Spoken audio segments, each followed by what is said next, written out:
சீரியல்களின் full எபிசோடுகளை Sun டிவியில் ஒளிபரப்பான உடனே எக்ஸ்க்ளூசிவாக சன் நெக்ஸ்டில் மட்டும் ஃப்ரீயா பாருங்கள்.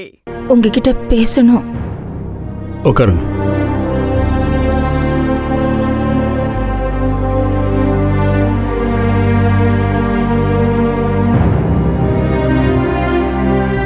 நடக்கிறது எல்லாத்துக்குமே என் புருஷன் தாங்க காரணம்.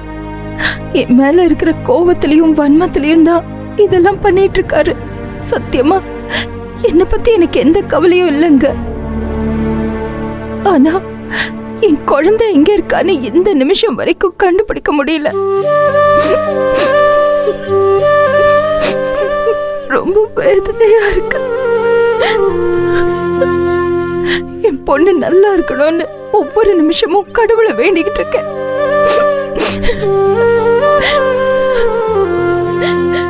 ஈஸ்வரி, தர்ஷினிக்கு ஒன்னாக அவர் ரொம்ப நல்ல பொண்ணு, தைரியமான பொண்ணு. நிச்சயமா இந்த சூழ்நிலையில இருந்து பத்திரமா மீண்டு வந்துருவா.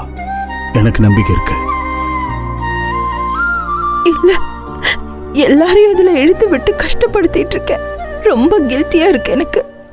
ஜனனி எந்த தப்பும் பண்ணாம சொந்த பிள்ளைங்கிற அளவுக்கு புருஷனுக்கு அடிபட்டாலும் பரவாயில்லன்னு தர்ஷினியை தேட போய் இப்படி ஒரு நிலைமையில வந்து உட்கார்ந்துருக்கா.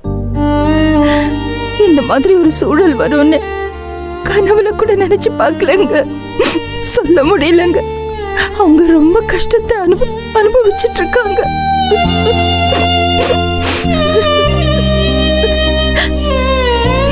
என் பொண்ணுக்காக என் புருஷன் ஏற்படுத்தின பாதிப்பை நான் ஏத்துக்கலாம்.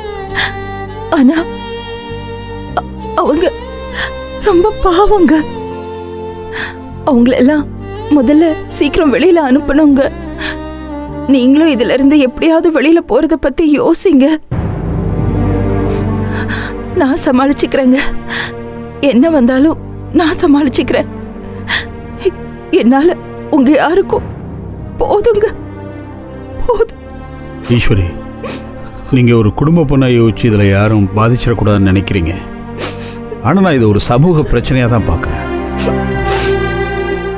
தான் நினைச்சது நடக்க அதில் ஒரு உயிரே போனாலும் பரவாயில்ல நினைக்கிற குணசேகரன் மாதிரி ஆட்களுக்கு நாம் கொடுக்க போகிற பெரிய அடியாக இருக்குன்னு நான் நினைக்கிறேன். இப்போ நம்ம எதிர்கொள்ள போகிற இந்த போராட்டம் வாழ்க்கையில் பல பெண்களுக்கு எடுத்துக்காட்டாக இருக்கும்.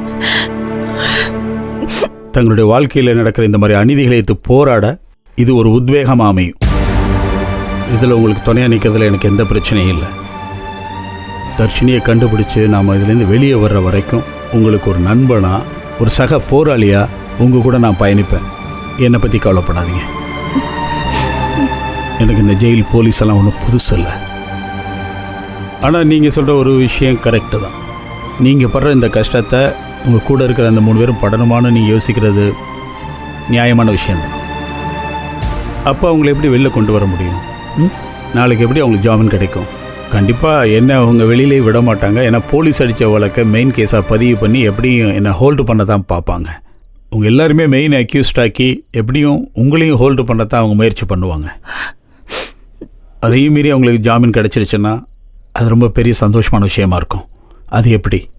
அது உங்கள் கையில் தான் இருக்குன்னு நான் நினைக்கிறேன். நான் சொல்கிற விஷயங்களை மட்டும் நீங்கள் கோர்ட்டில் சொல்லுங்கள்.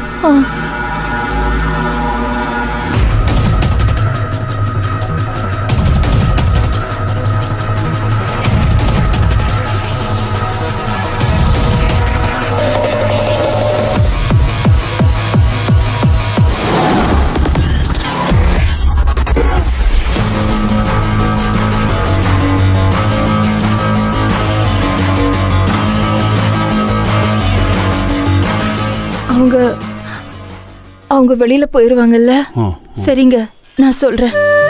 அப்படியே செய்யுங்க. தேங்க்ஸ். சரி, கிளம்புங்க.